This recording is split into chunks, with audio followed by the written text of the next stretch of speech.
Toda vez que eu entro numa sala para dar aula de filosofia, o meu objetivo nunca é ficar colocando conceitos filosóficos na cabeça dos alunos.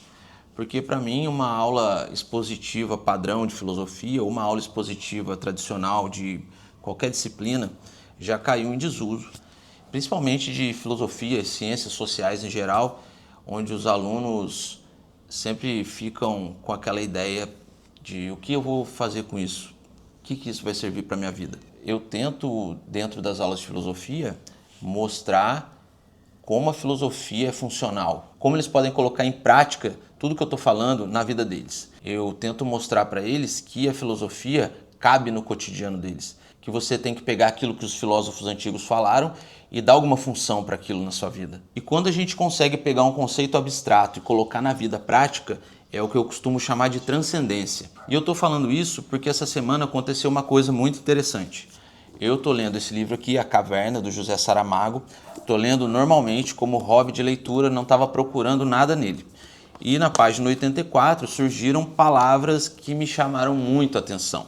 O que no cérebro possa ser percebido como conhecimento infuso, mágico ou sobrenatural, seja o que for que signifiquem sobrenatural, mágico e infuso, foram os dedos e seus pequenos cérebros que lhe ensinaram. Para que o cérebro da cabeça soubesse o que era uma pedra, foi preciso primeiro que os dedos a tocassem, lhe sentissem a aspereza, o peso e a densidade. Foi preciso que se lhe ferissem nela. Só muito tempo depois, o cérebro compreendeu que daquele pedaço de rocha se poderia fazer uma coisa que se chamaria faca e uma coisa que chamaria ídolo. O cérebro da cabeça andou toda a vida atrasado em relação às mãos, e mesmo nestes tempos, quando nos parece que passou à frente delas, ainda são os dedos que têm de lhe explicar as investigações do tato. E por que isso me chamou tanto a atenção? Porque justamente essa semana eu estava preparando as minhas aulas e uma delas seria sobre os filósofos do século XX.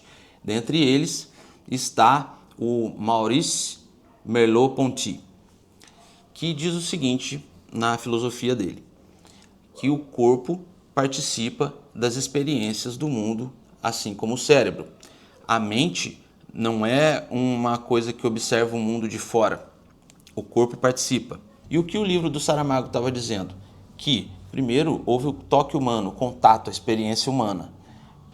Sentir a pedra, sentir a densidade, a aspereza, para depois o cérebro processar e designar uma utilidade para aquilo, saber o que fazer com aquilo. O ser humano experimentou o mundo antes de transformá-lo em conhecimento abstrato. E aqui eu posso trazer outros exemplos. Ninguém aprende a andar de bicicleta apenas lendo um manual de instrução ou aprende a jogar futebol vendo vídeos no YouTube. Você precisa entrar no mar para saber se a água está gelada ou não. Você precisa experimentar o mundo.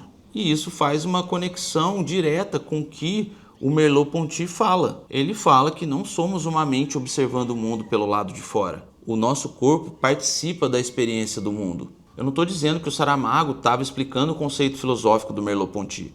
O que eu estou dizendo é que a leitura fez uma conexão direta entre os dois dentro da minha cabeça. E essa conexão me levou a um outro conceito filosófico que também faz conexão entre teoria e prática, que é a praxis. Então não basta apenas pensar, a ação também transforma a nossa compreensão do mundo. E é isso que eu falo para os meus alunos, não basta apenas conhecer os conceitos filosóficos. Você tem que colocar a filosofia em prática na sua vida. Você tem que usar o corpo para filosofar. Então aqui o Saramago e o Merleau-Ponty e o conceito de praxis conversam diretamente. O Saramago diz que as mãos ensinam o cérebro. O Merleau-Ponty diz que ação e consciência não estão completamente separados. E a praxis diz que a gente também aprende praticando. E o conhecimento precisa fazer esse caminho também, de sair da cabeça e ir para as mãos. Quando você consegue fazer isso, significa que você transcendeu, você filosofou com seu corpo. E eu ainda preciso falar da leitura. A leitura, ela abre a cabeça. A leitura é importante, não só para a filosofia, mas para todas as disciplinas, quando a gente está falando de um aluno, por exemplo. Mas a leitura ela é importante para qualquer pessoa, ela abre a cabeça. Eu, lendo um livro, encontrei uma conexão com um assunto do meu trabalho e eu consegui montar uma aula muito mais interessante para os meus alunos. Eu levei o livro, eu li o livro para eles, eu fiz eles entenderem que a gente consegue criar conexões fora da disciplina que facilitam o nosso entendimento. Então, a literatura muitas vezes me fez entender melhor coisas que eu já tinha estudado, ou quando eu fui estudar alguma coisa, fez me lembrar alguma coisa que eu já tinha lido e isso facilitou o meu aprendizado. Então, depois dessa minha humilde tentativa de filosofar aqui com vocês, eu queria deixar uma última mensagem. Leia livros.